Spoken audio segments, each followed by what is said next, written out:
And then they saw me in a bra, and that was it.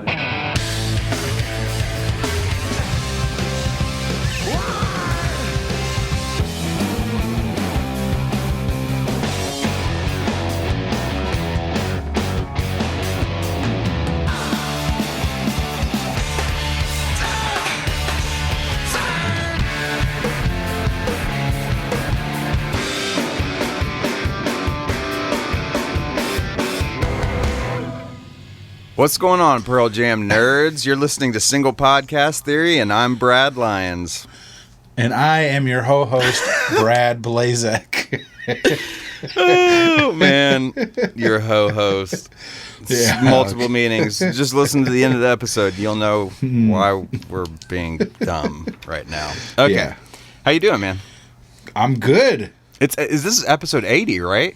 Is this 81? Oh, it's 80. It's my 80th appearance. Well, but it's right. episode 81. Yeah, episode 81. That's awesome, man. Yeah. We're drawing closer and closer to episode 100. Can't believe it, man. I know, it's crazy. Are we going to go to New York like an emailer suggested? God, I want to so badly. But that would be awesome. I don't see it happening, but that I know, I don't either, but I've been trying since I don't work there like hardly at all anymore. I've been just trying to think of reasons to get up there and to go justify. back. That would be a good one. And this sounds like it could be a good one. I don't know. We totally just got a few people's hopes up, and yeah, sorry. Only for us to shatter your hopes and dreams in the coming weeks. And I want to try and figure out how to do something, but our listeners are so spread out everywhere. I know. Yeah. We'll be thinking about it, but so this week we need a concert to bring everyone together. That's true. Yeah. Maybe they'll go out on tour soon-ish, and we can go to multiple. We can go to a West Coast show, a Chicago show, and like an East Coast show. There you go. Yeah. Boom. I mean, we're meetups in all three. Yeah. Don't get my hopes up. I know, right? Well, all right, let's stop talking. Are we? So we're late this week. We are again. Yes, I had. Just my schedule got all wonky. I was already. Let's be honest. I was already cutting it close to do it yesterday anyway. Yeah. But then some schedules changed, and that went out the window real quick. Yeah. Because I texted you. When did I text you? Like 10 o'clock. It was like a quarter to 10. And yeah. You're like, my 10 o'clock break just the bottom just fell out of my 10 o'clock break. So I can't even. Yeah. So thanks. We're a day late. Thanks for being patient. Yeah. Appreciate it. Do you want to? Well, let's just say if you're listening for the first time, this is an all Pearl Jam podcast. That's right. And we talk about everything from Mother Love Bone to we got lots of Chris Cornell in there. Mm-hmm. Yeah, everything that's meaningful as far as like things that are connected to Pearl Jam, and sometimes not connected to Pearl Jam, and sometimes not connected at all. Like, and then people is get there mad. Any connection between Metallica and Pearl Jam? Yes, there is. Do you know the connection? I saw it getting ready for this show. What? Jeff is wearing a Metallica shirt. Oh, yeah. During one of these Letterman tapings. I just wonder if they've ever hung out. I mean, I bet they like each other's music, but maybe not. Yeah. Maybe Metallica doesn't like Pearl Jam. I don't know. Well, Metallica stole a riff from them. From who? From Pearl Jam. What riff? Didn't we talk about this a few weeks ago? I don't know. Oh, God, what song is it? It's Why Go. Yeah, they stole Why Go for a song from Death Magnetic. Oh, yeah, we've talked about that. Yeah. Thieves. Yeah. Maybe that's why he was so mad. Maybe. Well, that totally derailed the "this is what we do" conversation. But if you'd like to email us, you can email us at singlepodcasttheory@gmail.com. We're on all the socials. And also, if you'd like to, this isn't for the new people, unless you just want to. If you'd like to support the podcast, you can head on over to patreon.com. That's patreon.com/Single Podcast Theory, and all that info is there for you. Got anything else? Is that all the housekeeping? Patreon. We had, I think, 2. Oh, we did. Yeah, that's right. 2 new people. Well, actually, we had 1 returning. Yep. Rick Bosso is back. Back in the fold. Yeah. So thank you, Rick. Thanks, man. And did we mention Mark McPherson? I don't know. I think he signed up right after. I think we read his email last week. Oh, right. And then he signed up. And then he signed up like after we had already started either way, recording. thanks, Mark. Yeah, thank you, Mark. Here's a double shout out if we've already talked about it. But yeah, and thanks to all of our Patreon supporters. We really, really, really appreciate it, for real. All right, let's get in to some listener email. Did you like my horse clomp? I thought someone was knocking on your door. I didn't even mean to do that. Oh, okay. Which is sad. You got a lot of nervous energy right now. Yeah. All right, let's do this. Let's do some Pearl Jam story time.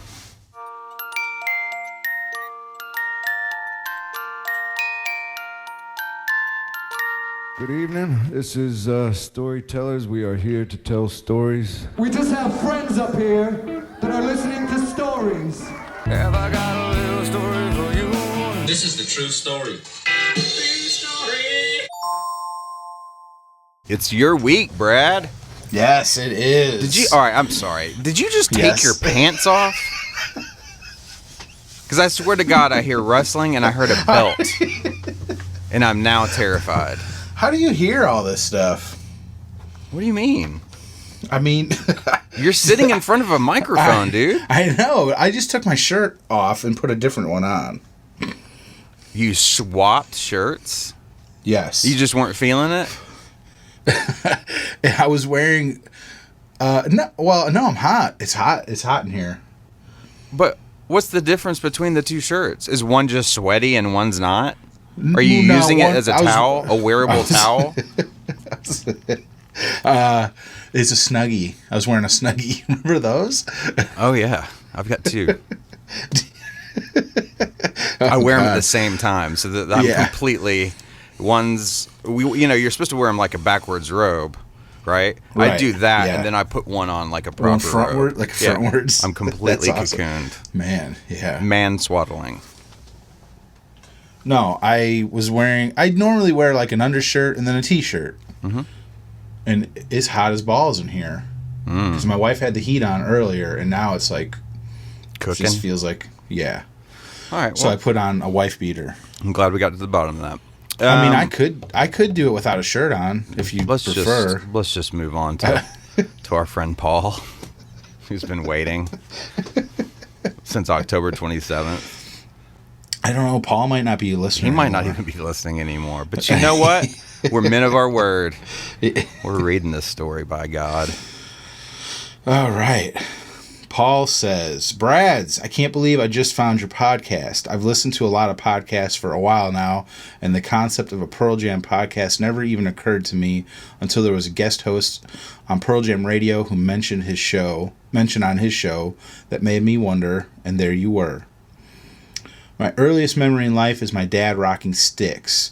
I grew up listening to records, and my dad took me to Three Dog Night and Rush as a teenager.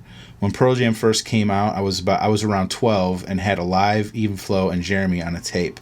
I wore that thing out. Best of all was my dad would let me bring it along on trips. And although it was a bit hard for his taste, he recognized almost immediately that they were for real. Pearl Jam has been my love and obsession ever since. I'd like to share my most intense Pearl Jam story. In 2003, I was an infantryman in the Marines and deployed for the initial part of the Iraq War.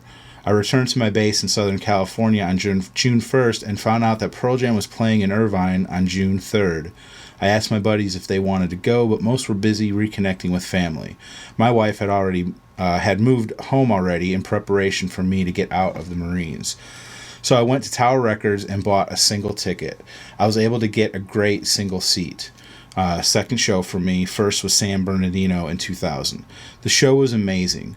Going to a concert solo was liberating and a lot of fun. They ended up getting to Alive. And that part towards the end when Mike is ripping his guitar and the crowd had the pulsing, with the fist in the air. I can't talk. It was overwhelming.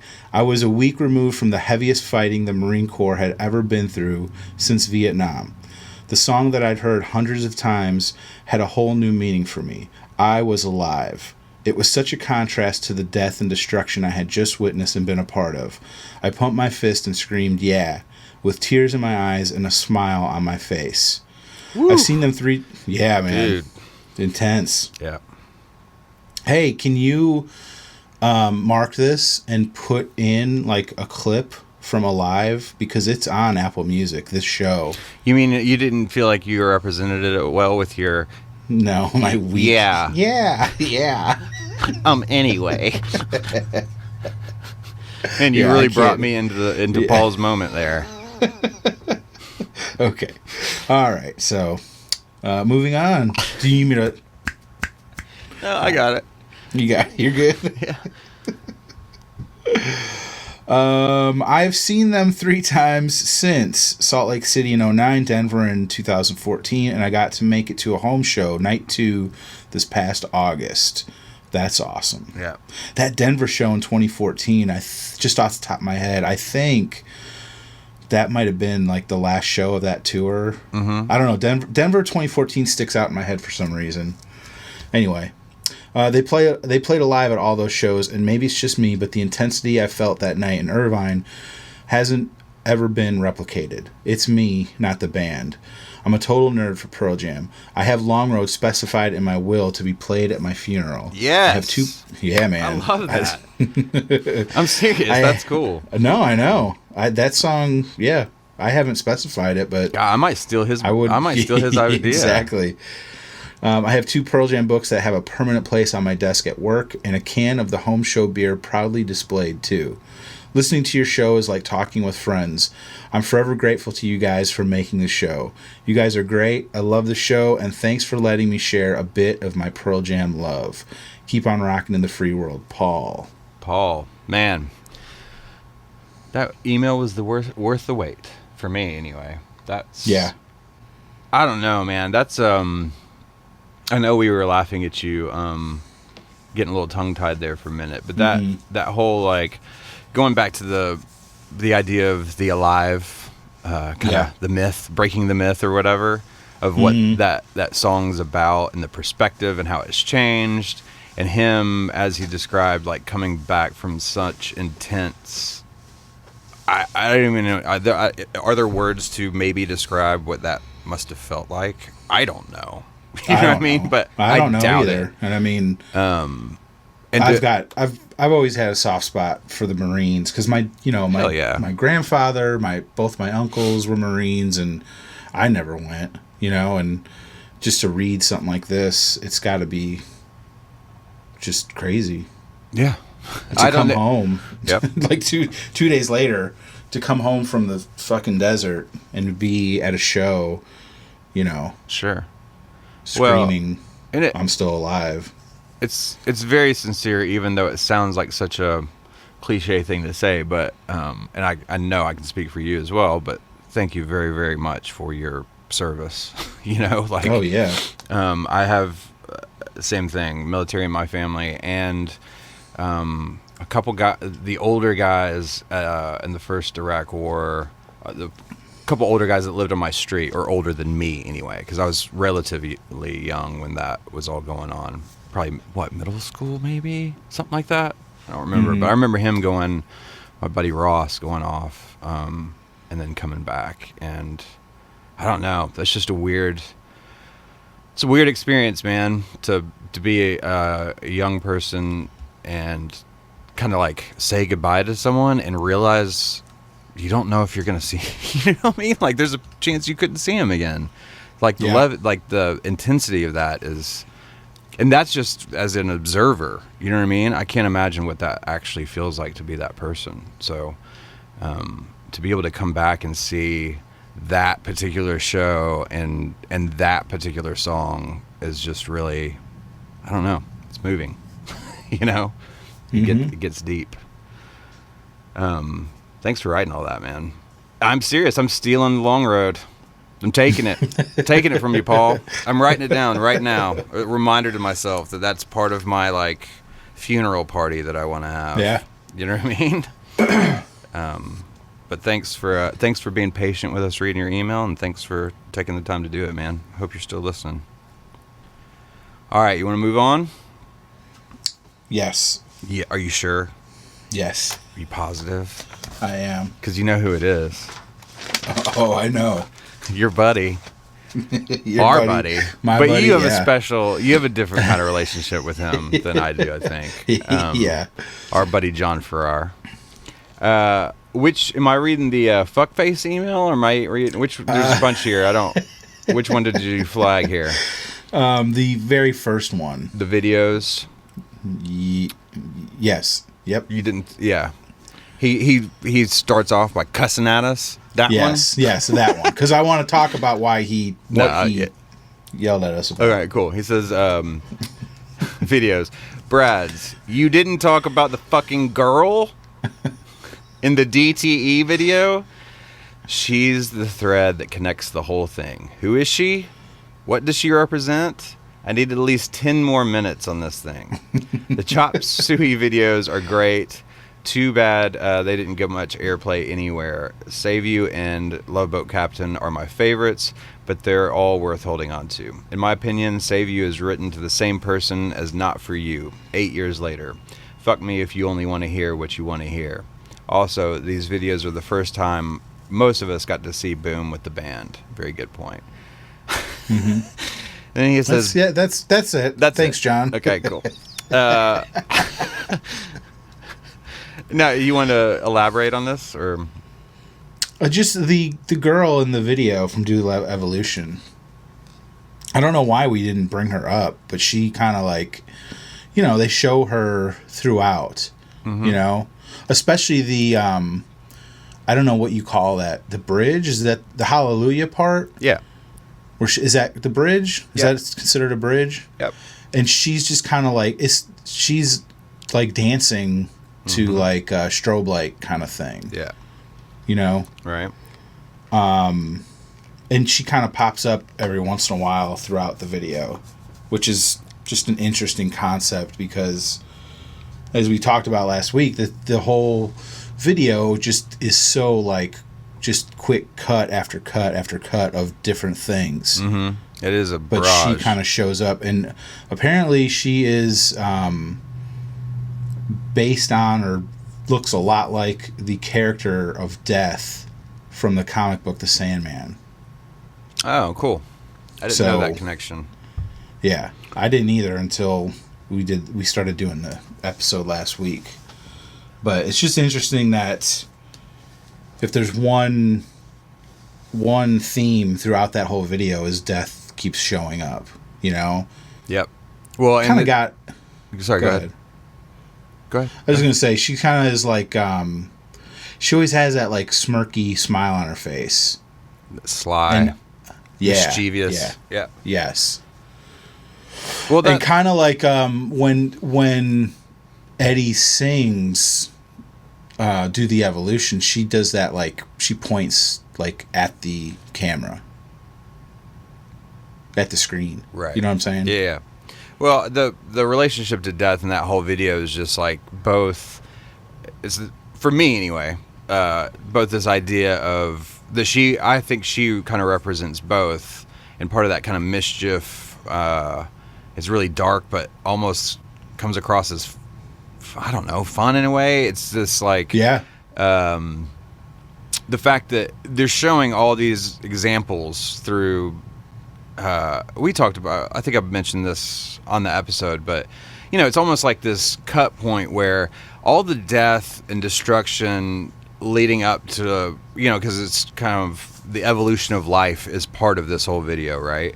Which we get to man, but until then, it's all accidental. It's all survival. You know, it's a shark eating a smaller fish. It's you know, that whole thing. But then when man comes into play, it's like we're causing even more. Like death is already guaranteed for us, right? Right.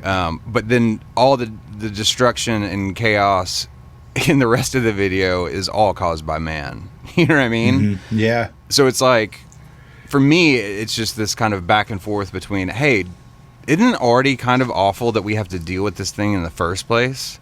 Like, it's the only guarantee we have is that we're going to die. And then it just kind of represents how we make it 1,000 times worse. Yeah. And we don't have to, you know? I don't know. It's weird.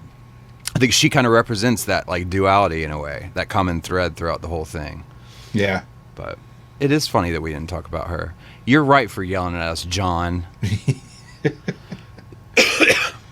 Smart ass. Yeah. But I love you. Yeah. All right, cool. Well, it's another friend of ours. You got next, Mr. Barker. Who do we have next? Yes, Jason Barker. What's up, Mav? What's up, Goose? Frig, I've missed you guys. Caught myself up on some sods and wanted to chime in and let you know how great a job you've been doing. So, hey, great job you've been doing. Now, this is the thing that I've figured out. I swear I'm right about this. Like, I think for a while, when we first started getting to know Barker, I thought all this was just like, oh, he's like, he enjoys kind of like being funny and being like with the way he writes. But I think I have this feeling now that this is how he talks. Yeah. Right? Yeah. Mm-hmm. I think if we were sitting right in front of him, he would have said the same thing the same way. He's using Siri to compose these emails. You think so? Yeah, yeah, just talking, just a little. Yeah, absolutely. Yeah. Yo, Siri, take a note. Take a note for the SBT. And then bitches. Yeah. Yeah, man. He just rambles. All right, sorry. Okay, go. Moving on. Back up a sec. Goose dies. Maybe Iceman in Hollywood then. Ooh, Light bulb. Good point. Listeners write in with their favorite duo they envision for the both of you, and you two hash it out on why either of you should be one or the other. And he gives a list of favorite duos. So Wayne and Garth. Mm-hmm. I mean, it's obvious who's who. Well, tell me. Oh, you're definitely Wayne. Okay. I'm Garth. I've always felt like I was Garth. Okay. Just the total, like, kind of no, shy, I nerdy. totally agree. Yeah. Holmes and Watson? I mean... Come on. All right, continue. I mean, I think I would be Holmes, wouldn't I? Just, like, super anal and I have to be right about everything. I guess that's true. Yeah. Tweeter and the Monkey Man? Are you aware of Tweeter and the Monkey Man? I don't think so. I just saw that. What is that? It's a song. Tweeter and the Monkey Man. Yeah, I didn't know either. I had to look it up, but it's pretty funny. You should insert some of it here. It's a Traveling Wilburys song. Oh, okay. And is that the title of it? God, I am so bad with song names, man. No, that's the name. I bet I know the song. Yeah, I'll pull a clip. Yeah, just the first line alone is pretty great. Tweeter and the Monkey Man were hard up for cash.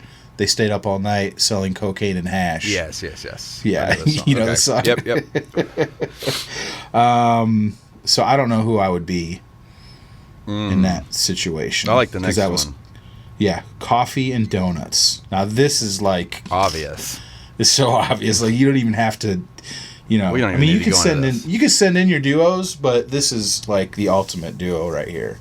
Coffee and donuts? Yeah. No, I'd be interested to see what other duos pop in. Yeah. Come on. Don't shut that down. Okay. Haha, you should have quit while you were ahead and stopped reading after. Great job. You're proper fuck now. This email is really just an abridged version of a more lengthy, long-winded email. Think On the Road manuscript, but shittier. I've filtered it heavily in order to remove all the unnecessary chaff. T-shirt received. My kids think it's a steering wheel, and my friends think it's nuclear radiation. It's perfect. It's like that shirt's logo, like a Rorschach for anyone that looks at it. Yeah. He sent us a picture of it too with him wearing it. I'm gonna post that on the socials. My jaw dropped when you said Matthew Mayfield was on the show. Rad. Cool. Props to Patrick for citing Ishmael. It's far easier to eat your dinner when you have a knife and fork. Breaking down the individual songs has become my favorite, also known as the single song strip show. Yeah. Since it's super sexy. You already know I get a tingle when Brad Lyons talks music theory. Yeah, bro. Kate Cotton is not a Yoko Ono. Very true. And more on Kate here in a minute.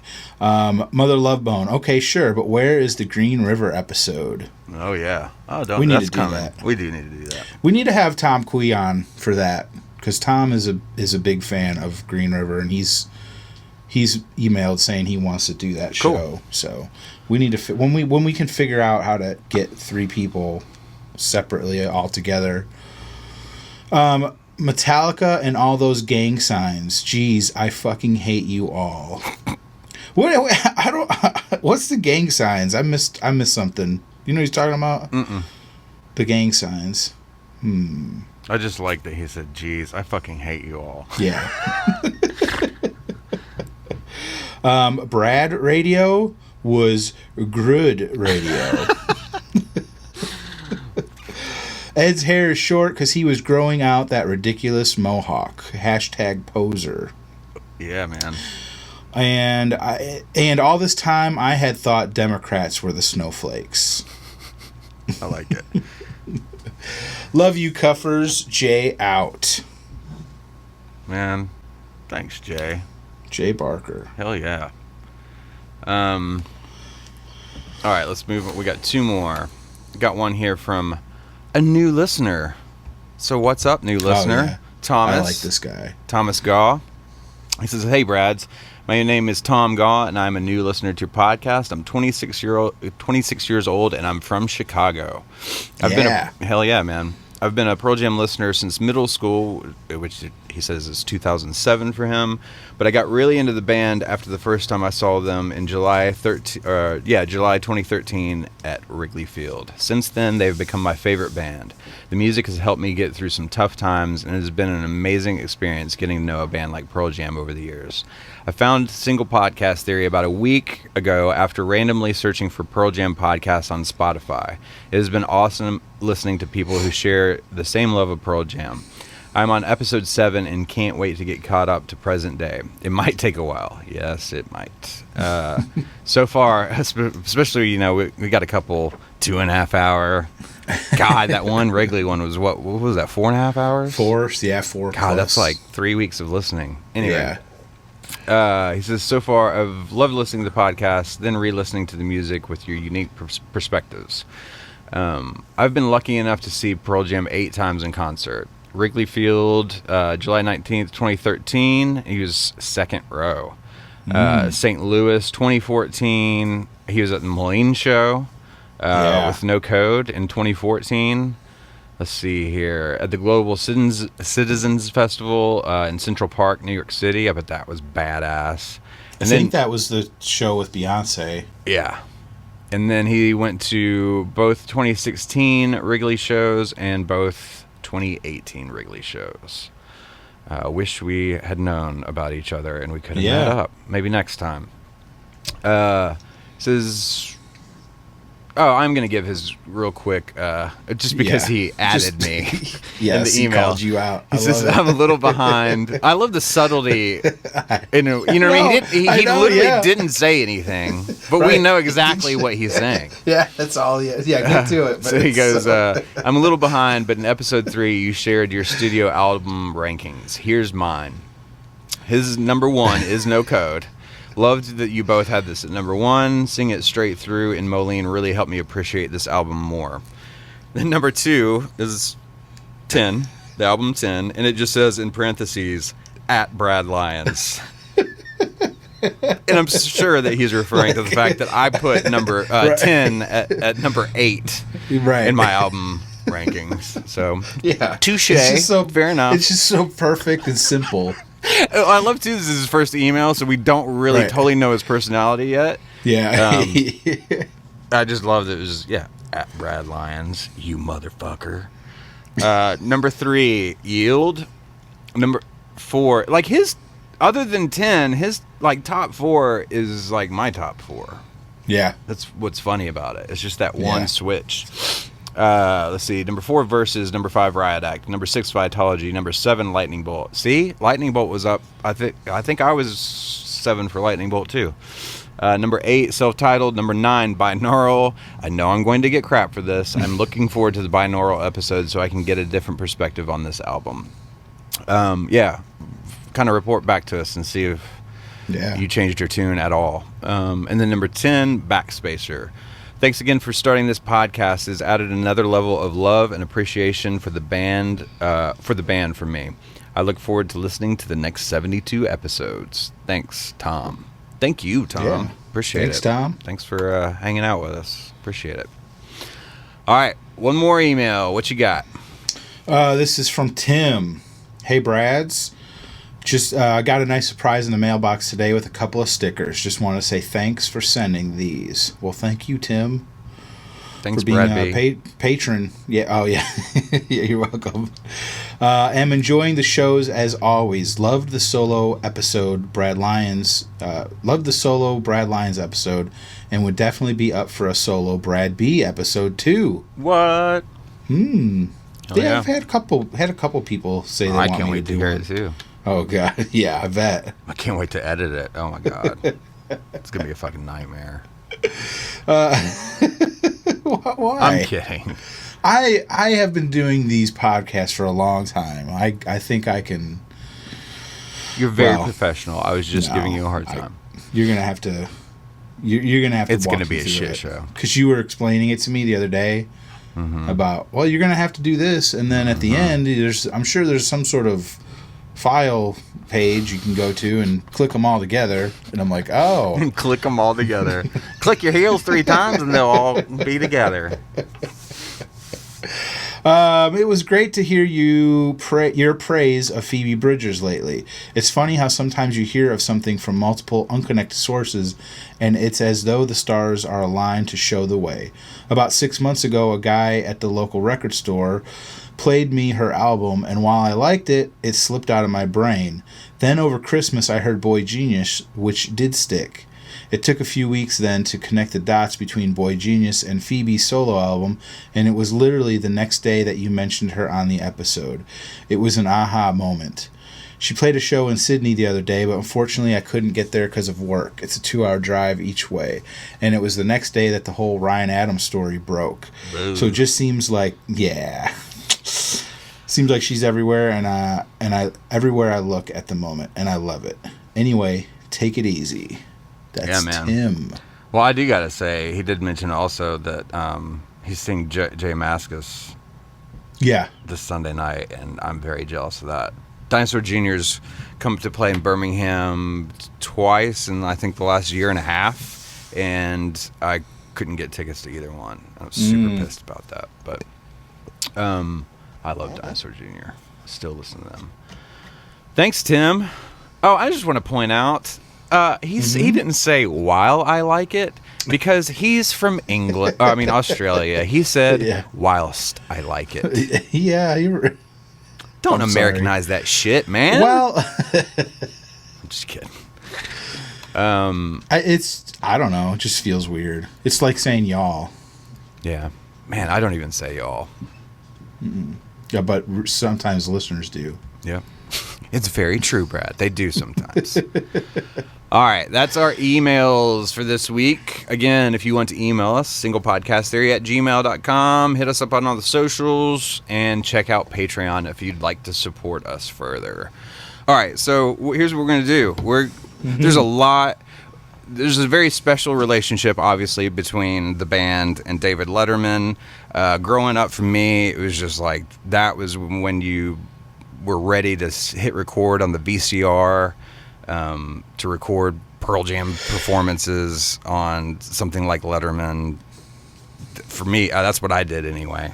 Do you remember all these things when they came out? Some of them. Were you a fan yet? Huh? I was a fan of both. I was a fan of Letterman and Pearl Jam at the time. Okay, so you were a Letterman, not a Leno guy? Oh, yeah. Yeah, I figured so much. Fucking Jay Leno. He's worse than Jimmy Fallon. Yeah, he's not my bag, but I mean, I don't hate him or anything, but I can't stand him. I was definitely a Letterman dude. I used to watch Johnny Carson. I loved Carson too. So, I loved when they would have he would have a comedian on at the end. Yeah. Especially when it was like a new one that maybe you hadn't heard of before. But, yeah. All right, so what we're going to do is we're going to do a part 1 and a part 2 of the Letterman performances. So basically, we're going to kind of start from 96 and go up to 2006, and the part 2 is going to be that full Ed Sullivan Letterman 10-song performance. That'll be our part 2. Yeah. But we're going to cover all the individual performances leading up to that, starting in 96. And I mean, it's funny that the first one is for me, probably the most memorable one, which is we've got Hail Hail from 96.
So obviously, it's like Hail Hail is in the top 5, right, for both of us as far as Pearl Jam songs. We both love this song. Yeah. Maybe even top 3, but yeah, and watching this just cements that fact. Well, like, I mean, it's so good. Yeah, dude. I mean, it's like you could argue maybe in their prime in a way. I mean, we're talking 96 here, right? Stones dressed like a goddamn dreamsicle, like a fucking push pop. Yeah, can we the camp orange, out on that for a minute? What the different shades of orange? Yes, what was he thinking? He's thinking, I'm Stone motherfucking Gossard. I'm in Pearl Jam. We're badass, famous, and I'm on Letterman. I'm wearing all orange. It's so odd. That beanie, that orange beanie. Yeah. God. I love that is just, Memorexed forever, you know? And it's weird because, like, he does another thing. He, like, does this, like, stompy dance move. Oh, yeah. And it's like, I've seen them in concert a couple times before this.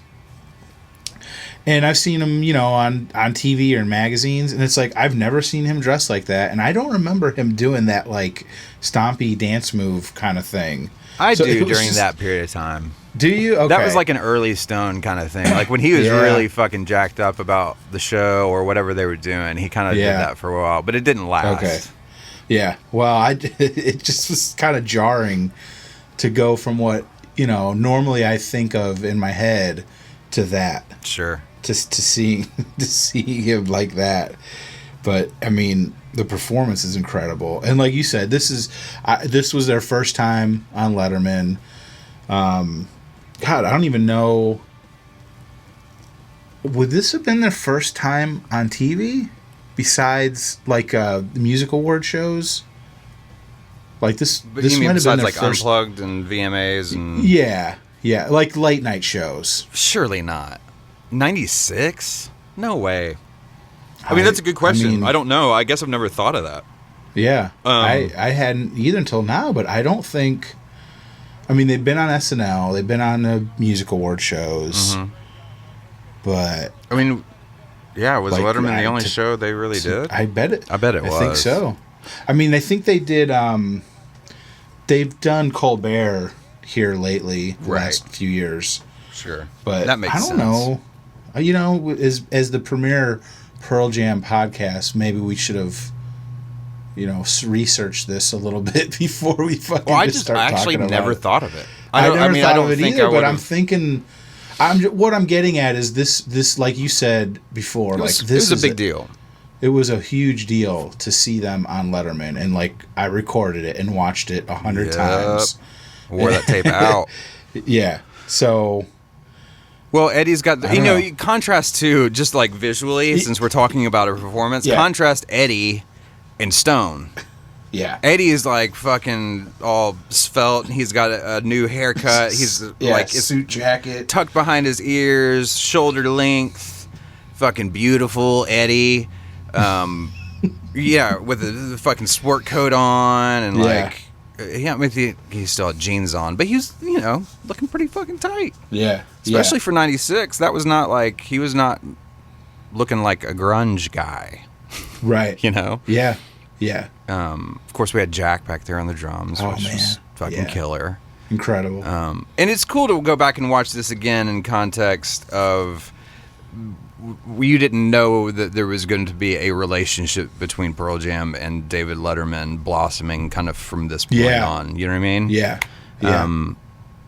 I don't know. I mean, should we go ahead and where should we put the Black moment? We're going to talk about that? Yeah, we do need to talk about that. Let's just finish up Hail Hail, and then we'll cut to Black. Okay, well, let's just go ahead and do it. I mean, I don't have anything else about Hail Hail. The only other what you were saying about it's cool to see like their relationship with Letterman, because this was the first time they were on, but we found out over the years that Letterman is a huge fan of them. Yeah. And when he comes over to like thank them for playing, he says to Eddie, like, this is a big thrill for me Yeah. to have them on the show. I remember that. Mm-hmm. So I thought that's pretty cool. Yeah. And they all awkward as hell, and Yeah. Yeah. you know, which I would be too if that was me. Holy shit. Oh yeah. So yeah, they cut into to Schaefer and Dave kind of like joking around and about the do. He starts singing the wah, all that kind of stuff, and then of course, you know, Paul gets Eddie out on the stage, and they do some Black. We'll put that in right here. Yeah. What the hell was that? That's the Oprah Uma song. Oh, is that what that is? Little Oh, very nice. Oh, you see, you're making a little dough of that now. that's That's right. great. Yeah, anything Why can't it be? Why can't it be? Why? Do me a favor. Later tonight, get a clock on the. I want to find out how long. How ago. long that section is. Why? Yeah. You know what? Do you want to really know how that's done? Yeah. Have it done Do right? it for me. Do it for me. Okay, Eddie? Huh? Wait a minute. No.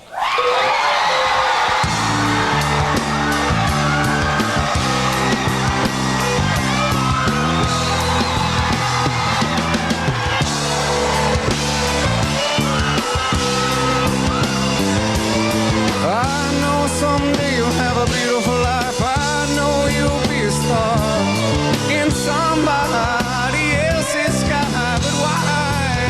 Why can it be?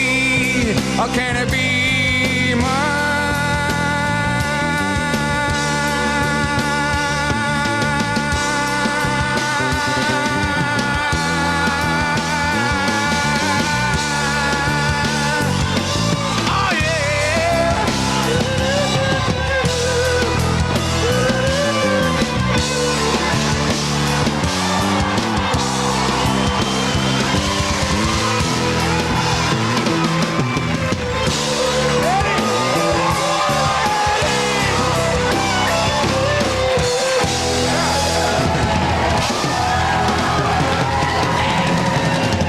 Eddie! He's gone! Eddie! Eddie! Eddie! He's vanished! He's ghost. He's history. He's in a cab.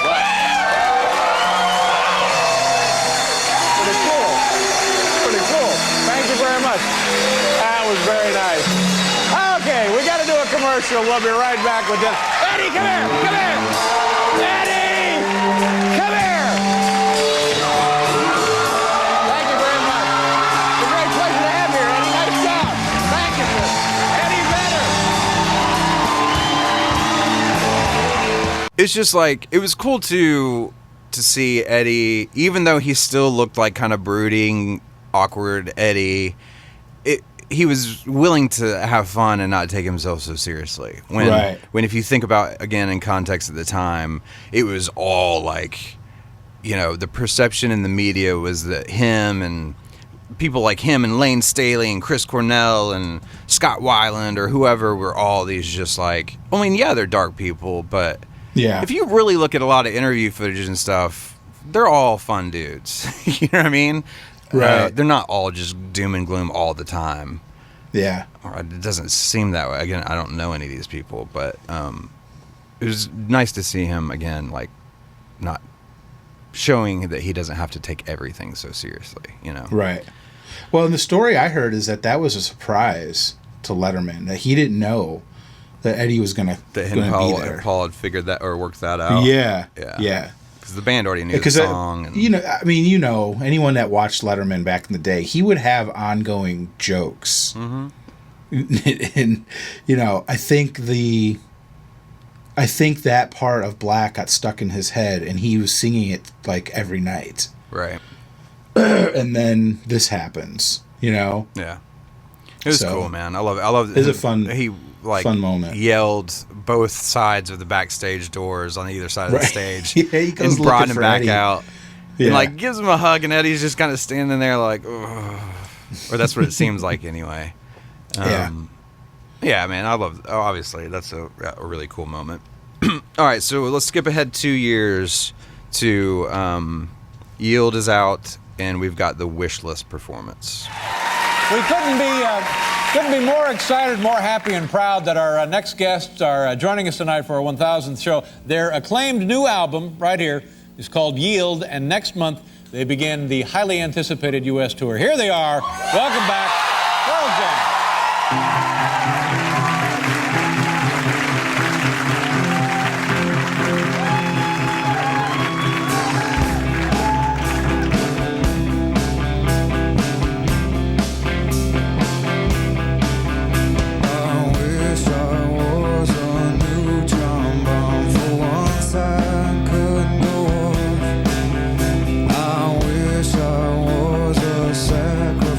But somehow I still lived on. I wish I was a sentimental ornament you hung on the Christmas tree. I wish I was a star that went on top. I wish I was the evidence. All right, so tell me what you think about this, Brad. Wish List. This is my wife's favorite Pearl Jam song. Okay, so makes total sense. I remember watching this with her in Florida when we lived in Florida. So like I have both these, Hail Hail and Wish List, but I have like really good memories of watching this with her, because she's not really a fan. She's not really a big Pearl Jam fan or even a music fan, you know? Yep. But because I am so much, she doesn't recognize a lot of their songs, but she loves this song. So yeah, but what do you think about it? Oh, me? Yeah, I love it. It's good. Yeah, I mean, I like the song too. I did write on my notes like, and I think it's because I'm not used to kind of watching them in chronological order like this, like I did to prepare for the show. And after watching Hail Hail, I just wrote like, meh. It kind of felt like the first time Pearl Jam came across as like adult contemporary music almost. Really? Yeah. I love it. No. I think just you put that in between Hail Hail and Grievance, for example. Mm-hmm. It kind of comes across a little flat I see what and you're saying. uninspired performance-wise. As far as the song, yeah, I fucking love the song. Whatever. Yeah. But at the same time, you know, if you're gonna pick something off that record, I kind of wish they hadn't picked that song. Yeah, I could see that. I mean, I don't know. I feel like there's a lot of songs on that record off of Yield that would have been so badass. This was. I'm trying to think when Matt joined the band, because he played on this one. Right. Yeah, didn't he do almost all the Yield touring? Didn't they go to Australia first with Jack? Isn't that? Maybe. Or am I thinking of something else? No, I think. Well, Jack went out and did the Vitology stuff. Because isn't that how it worked? Like, Dave recorded Vitology but never toured it, and Jack recorded Yield but never toured it, or not substantially. He toured the initial Australian stuff, but then when they came back, he was like, "I'm done. I'm done." Yeah. So I want to say that was right around this same time. Probably. So man, Matt had so much to learn. I mean, so many songs to learn. Not so much that's to what learn. I'm saying. Maybe they played something a little bit easier. Maybe. I feel like I'm shitting on it. Like, I'm not trying to shit on it. I just because I love the song, whatever. I just didn't feel like that performance was like, oh my god. Like, I don't. Yeah. It's not a standout one for me. Yeah. I mean, because you imagine, like, oh, hey, dude, can you join the band? Yeah. We're going to play Letterman next week. You need to know Given to Fly on national TV for David Letterman. Thanks. Well, it is Matt Cameron. He could have done it. But you're right. I totally get what you're saying. Yeah, but totally get it. I don't know. Yeah. This one's like straight ahead. I mean, Wishlist was a single. You're right. So, can we talk about something that's kind of embarrassing? I don't know how you'll take it. Okay. But, like, Eddie's hair is, like, super black. Did you notice that? It just seems a little bit darker than normal. He probably dyed it or something. Well, I started dyeing my hair black at this point in my life. Yeah. What is this? 98? Yeah. Oh, yeah, I did that. Yeah, no. Because I went blonde. I went Eminem before Eminem. Oh, really? Yeah, I'll try and find some pictures. Oh, God. I had, like, super, like, a 2-guard, completely, like, washed out blonde. And then I went straight from that to I think I dyed it black. Yeah. Well, I mean, you know, my hair's pretty dark anyway. Yeah, mine too. So it wasn't that big of a difference, but I don't know. I mean, it just embarrasses me when I think back about it. Oh my God, man! There's so many pictures. I'm at peace with it now, but just watching those years where I was really trying to figure out my thing. Yeah, it's really painful. I think it's painful for most people, but I tried all kinds of stuff that I just had no business trying. Yeah, you know, I did pull off the Eminem hair though at the time. Did you? Because it's kind of badass. You know, Lars tried to do that. Yeah, and he did not pull it off. You know. Yeah, I get it. Anyway, that's all I got for wish list. But let's move on to 2000, the year 2000. We've got Grievance. The year 2000. Dum-dum. We're always looking for any excuse to have our next guests on the program, so tonight we're pretending it's my birthday. This is their new album right here, Binaural. It'll be in stores on May 16th. Here they are, Pearl Jam.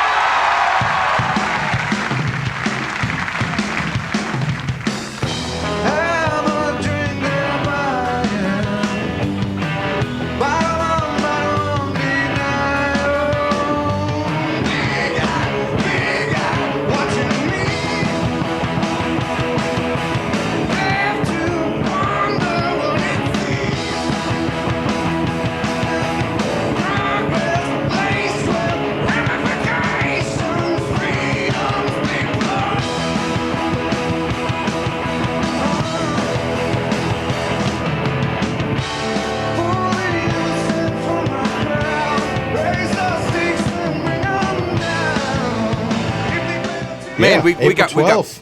Yeah, man, we got Blonde Mike. Yeah. He's the most, if I'm remembering correctly, I remember this one, he's like the most active band member, I feel like. Maybe I'm thinking of a different song, but... No, dude, I wrote it down. You did? Mike, okay. Mike and Matt, but Mike is like on fucking, like his pants are on fire. Right. It's crazy. He's moving all over the place. He is. It's like he's on stage at fucking MSG or something. He Right. is open whereas these other two performances, he was just kind of standing there. Right. But he is into it for Grievance. It's pretty awesome. Well, I mean, you're talking about the binaural period. He had just, probably, I'm assuming, I don't know the timeline of this stuff, but we know that was a rehab period for him and getting better, but it was also a very weird time for the band. Yeah. I don't know. I think he's the one that's like, had made this personal change in his life for the better, and he seems like he's got this new, reinvigorated energy, and everyone else is still trying to, I don't know, they're just not in the same place as him. Well, and as far as like being reinvigorated and all that, this was April 12th of 2000, and binaural wasn't even out yet. Binaural didn't come out till May of 2000, so this was like a month. Cool. So this is like brand new song, and it's Grievance. I mean, that song is so hard. I love or like fast. So yeah, I fucking yeah. love it. So, and it seemed like, the whole band was probably excited to play something that new. Yeah, sure. That's always... I have this... I don't like to rehearse too much, because I feel like if you rehearse too much, then it becomes... I don't know. You just it loses the luster, you know what I mean? Whereas if you're a little bit on edge and you a little bit, like, you know it, but you're worried about a couple spots, or you just don't have the muscle memory down yet, that's usually when you kind of like throw yourself into it. You know what I mean? Can we just go back to you just steamrolled over me saying the word wrote? I what? You you must not have heard me. No, I didn't hear you. What'd you say? Like, if you practice too much, it becomes rote. Yes. I'm glad that you fucking... Oh, he didn't hear me. I got to get this in. I thought you did. I got to get my vocabulary in. We're going no, right I didn't hear that. You. Idiot. Love it. Rote. It's become rote. Where were we? Oh, Grievance. Yeah, but it's cool. It kind of like the rock band was back. If you're watching this in like order, totally. back to back. Yeah. And then we get going to 2002 with the what do you call it? What kind of shanty? A pirate shanty? Yeah, the sea shanty. We got I Am Mine. It's always a special occasion when our next guests are on the program. They're a great rock and roll band, and they have a brand new album right here entitled Riot Act. Ladies and gentlemen, please welcome back to the Late Show, Pearl Jam.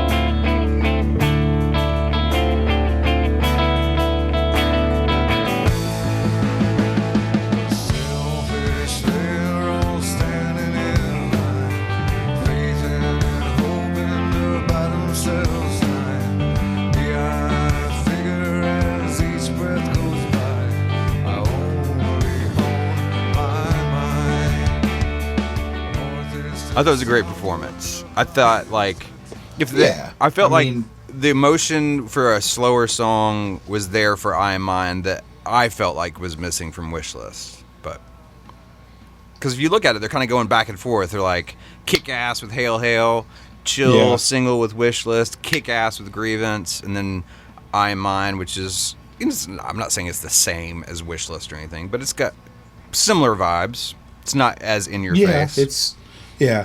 It's perfectly well executed performance. So even the live performance doesn't change anything for you. You're just not a fan of the song in that way. I'm just I mean, if I was there, I'd be like, I like this. I get it. Yeah, it's cool. I thought I like. It sounds like a weird thing to say because it's such a simple one, but I love seeing Mike play that short solo at the end. Mm-hmm. He kind of, it was one of the times where he actually played what was on the record and just kind of did it I don't know. Sometimes, you know, he writes solos for the record, and then I imagine that he's a really good improviser as well. But when you improvise, you take the chance of like maybe falling a little bit flat, and sometimes I feel like he like, let's not do the thing that I wrote for the record, which is super cool because that's when you get those super great moments, like an even flow solo or something like that. Yeah. It's just like, holy fuck, where did that come from? I've listened to 50 Boots and I've never heard him play like that before in that section. You know what I mean? Yeah. And sometimes, like the Daughter solo, it would be another example where it's like, man, that's a really well-written solo. I hate it when he like kind of moves off the path. You know what I'm saying? Yeah. Do you listen to it that way at all, or no? Am I getting way fucking in there? I mean, you're going way over my head. Well, maybe guitar players will understand what I'm saying then, and I'll leave it at that then. I do like at the end where, what was it?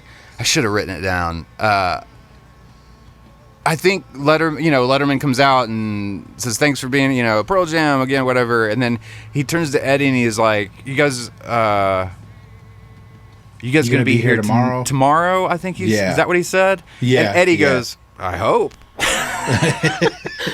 I love it because it like, knowing Eddie, it's like, well, God, I hope so. We talked about it. Right. But there's also kind of like, I don't know if I'll be alive tomorrow. Right. Yeah. I'm planning on it, but yeah, you know, he had that kind of like that smirk on his face or whatever. Yeah. All right, cool. Let's move on from your favorite song and go into your other favorite song. My actual one of your favorite songs. Song. Yeah. We've got "Save You." Our next guests are here to blow the roof off the dump. Their new album comes in the popular CD format. Also is entitled "Riot Act." Ladies and gentlemen, please welcome Pearl Jam.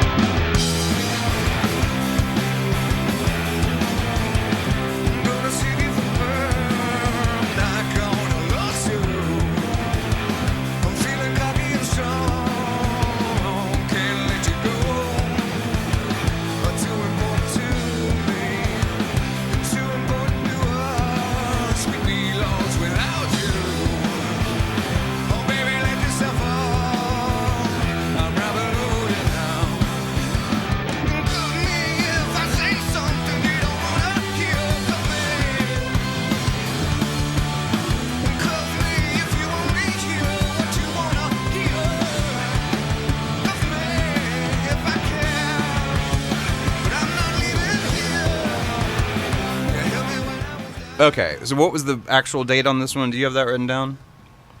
This was the next night, November 15th. 15th. All right, cool. Yes. So talk to me about this.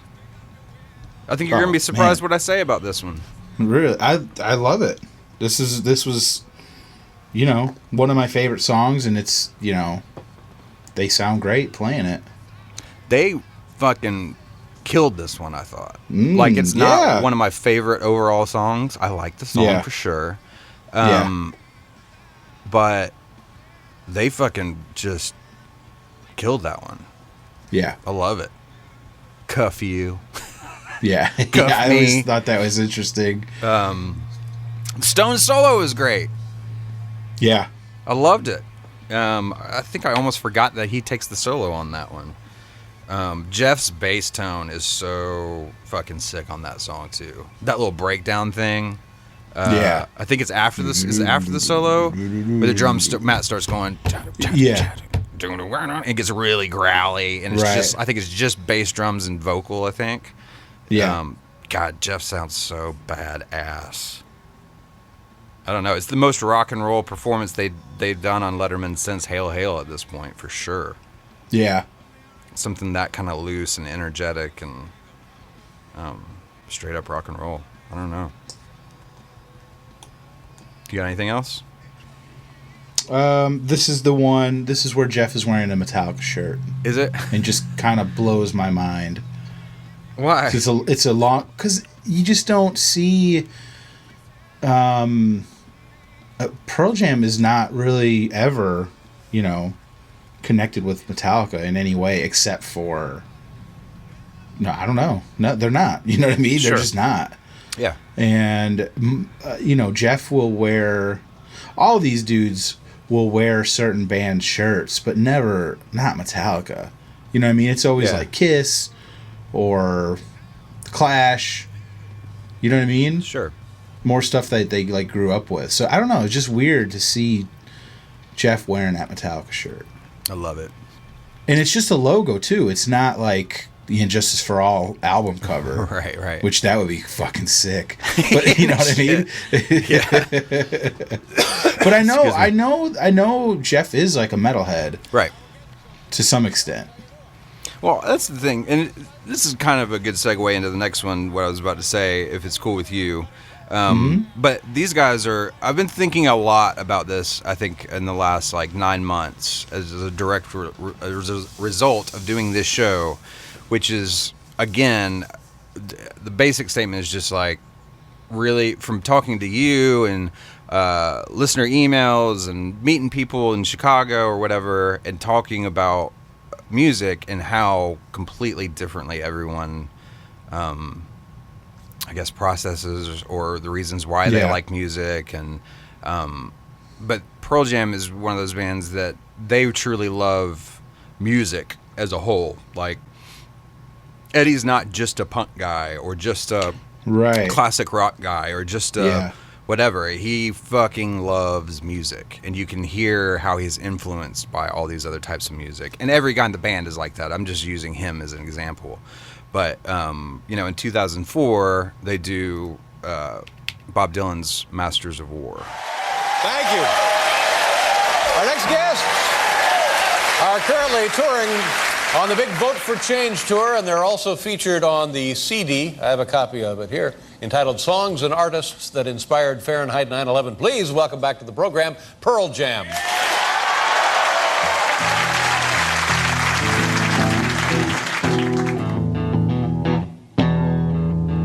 Come, you masters of war, you that build all the guns, you that build the death planes, you that build all the bombs, you that hide behind walls, you that hide behind death. I just want you to know we can see through your mask. You that never done nothing but build to destroy. Oh, you play with our world like it was your little toy. You put a gun in our head, then you hide from our eyes, then you turn and run farther when the fast bullets fly like Judas of old. So my point in all that is that all of that on paper, that doesn't seem like a Pearl Jam song that they would, or a song that they would cover, right? Masters of War. But you don't love this, right? I mean, just in general, this song or this cover. Am I remembering that correctly? No, dude, you're totally off. I love You love it? Fucking man, love it. I thought for some reason this was one of yours. No, I mean, I'm not really into Dylan. Sure. But Pearl Jam playing this is fucking awesome. Talk to me about it. This version, Eddie's vocals are fucking insane. Yeah, dude. How good they are. It's I mean, good. the whole band sounds cool, and this is a little bit different version than we've ever heard, because I'm pretty sure Mike and Eddie have done this, just the two of them. And then we've seen the full band version, was it 2 years ago? When did they play? Did they play this at Wrigley when you were there? No. Okay, it must have been 2016. Incredible version with the whole band and a little different arrangement, I guess.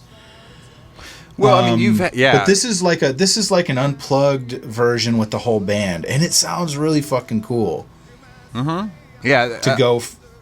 like you're saying, like they've done so many iterations of this. Like I know I've heard Eddie do it completely by himself. I've heard Eddie do it with Mike not playing guitar. I've heard Stone and Mike playing guitar and shit in the bed rhythmically with Eddie singing. I've heard the whole band like full on. I feel like you got the upright bass kind of like full band but kind of stripped version.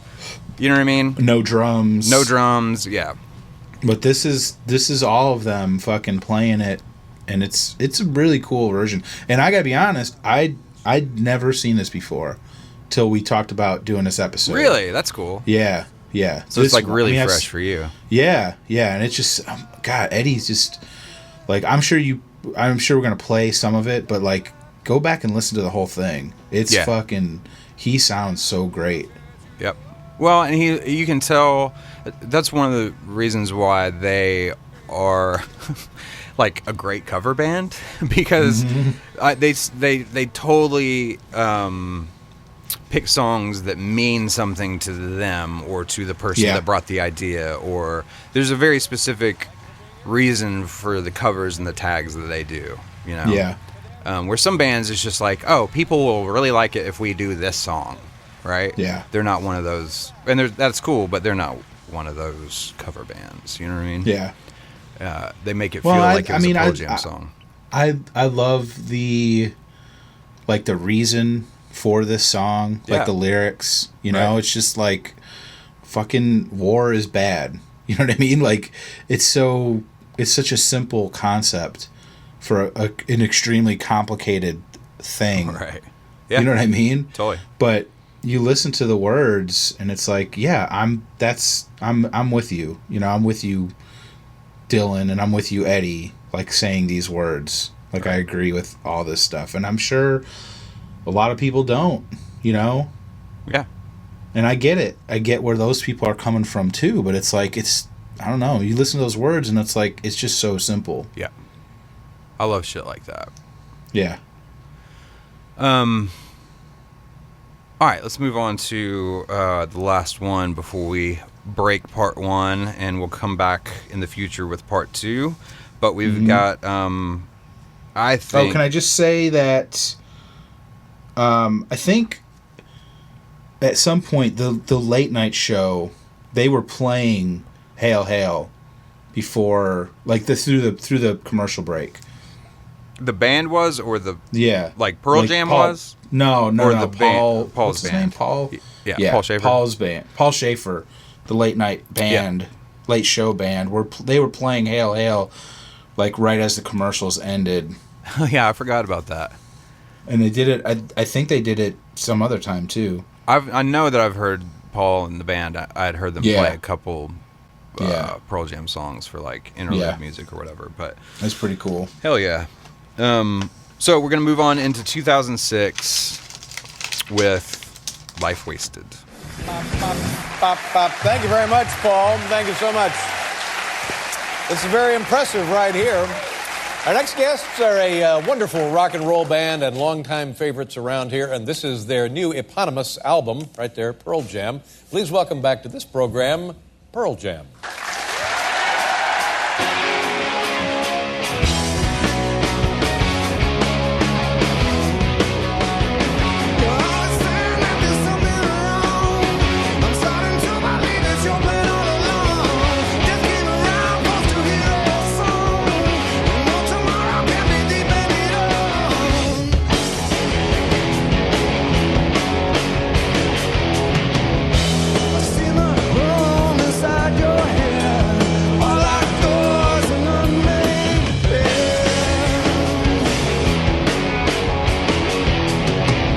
Now for me, well, we got super long hair, Eddie. Yeah. It's like mine now. You know what I mean? Like down past the shoulders. Yeah. He's got a little stubble, right? Am I remembering the right performance? Yeah. Looking pretty badass, pretty rock and yeah, roll. he went from that clean cut, real short hair with like the long sleeves to cut to 4 years later. He's looking a little rough again in a good way. Yeah, totally. Yeah.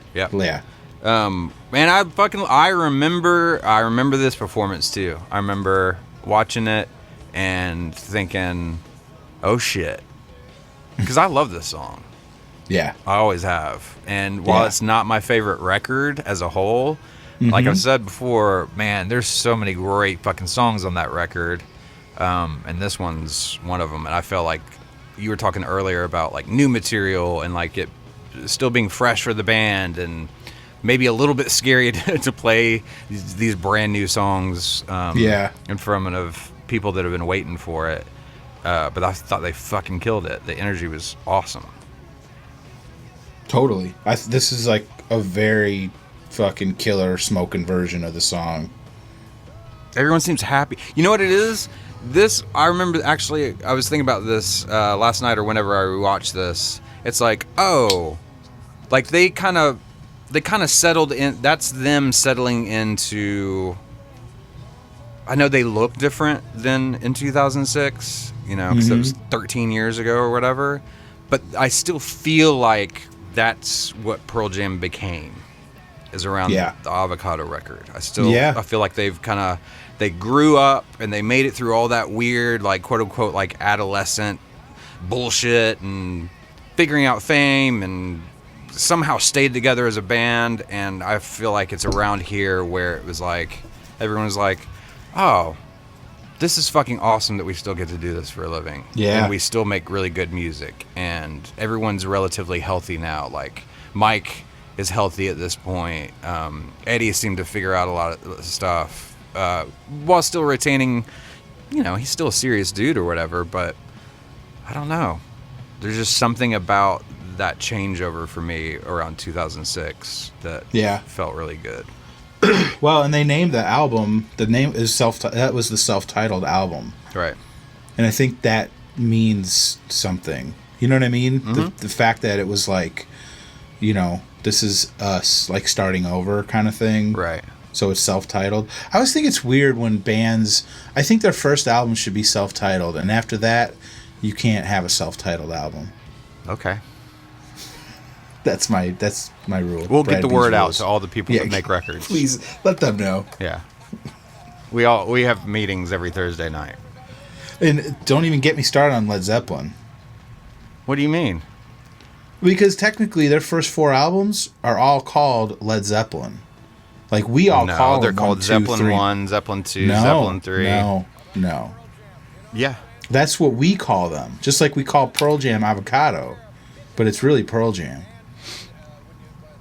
I mean, I know 4 is not titled. Hold on a second. Am I just so used to calling it that I don't know what I'm talking about? No, it's listed Zeppelin 1, Zeppelin 2, Zeppelin 3. Like, I'm looking in iTunes right now. Zeppelin 4, I say, is incorrect that they put that on there. I'm going to look into this. This is good. It's one of my favorite bands. Yeah, let me know, because if maybe... I always thought it was Zeppelin 1, Zeppelin 2, Zeppelin 3, and then the 4th record, which is like Untitled. The Black Album. Like, no title. We call it the Black Album, but there's just no title. Maybe you're right. I'm going to find that out. Yeah, but what's Led Zeppelin 1 is not Led Zeppelin 1, it's just Led Zeppelin. Let's see. Oh, my God. So 4 is literally untitled. It's not even... So is the Black Album untitled, or is it Metallica? I'm pretty sure it's untitled. So what's... We just call it the Black Album. They do not... That is not the title on the documents. The Black Album is not a real thing. It's just what fans call it. Right, I understand that. Like, on my vinyl at home, right? Like, not reissues, like old vinyl. Yeah, Zeppelin... If we want to be technical about it, Zeppelin 1 is not Zeppelin 1. It's Led Zeppelin. 2 and 3 are Zeppelin. It's on the cover art. It's Led Zeppelin, Roman numeral 2, Led Zeppelin, Roman numeral 3, and then 4, which we call 4, like we call the Black Album, is just untitled. It's just, the band is Led Zeppelin and the record has no title. But the Black Album is titled Metallica, but it doesn't say that on the cover. Okay. Maybe. I've never really thought that deep into it, but I'm almost positive. I won't speak for the Metallica fact, but I'm 99% sure I'm right about the Zeppelin shit. Anyway, No, you're right. You're right. I was just looking at 2 and 3. They have the Roman numerals on them. I guess I was just wrong. Can you believe it? Jesus Christ. Are you okay? Fired! Get out! All right. I think we did this, man. We made it happen. Wait, can we talk about Mike's like tracksuit he's wearing for Life Wasted real quick? Sure. What is going on with that? It's like an orange, he's just orangey yellow. You do you, Mike. Yeah, I like it. Okay, No. all right. Oh, I was gonna say real quick is that like part of the way they're performing is their performance is kind of relaxed. Right. That could be the fact that they know.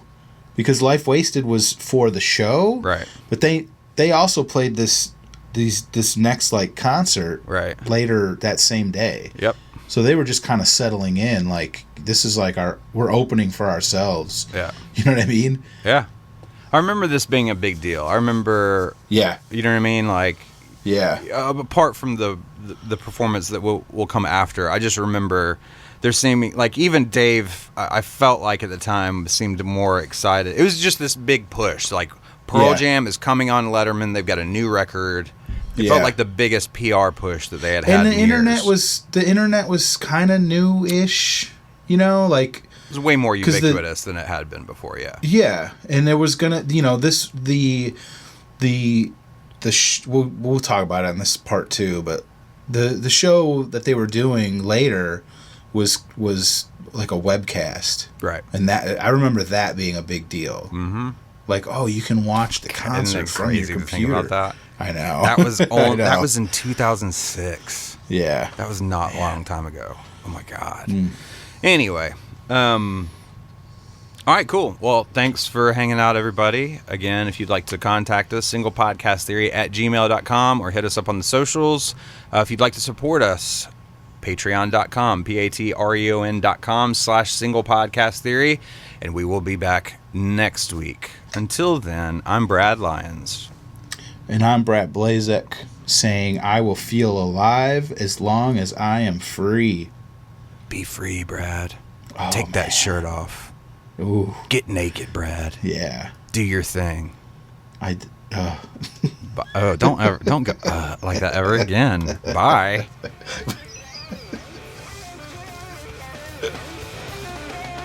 I died and you just I died and you watched. I died and you walked by and said no, I'm dead. That was hot. Fuck yeah. Woo! And the rest of you guys. Go ahead. Yo. Get it out. You just went yo. God. All right, let's do this, motherfucker. I need a hug, Brad.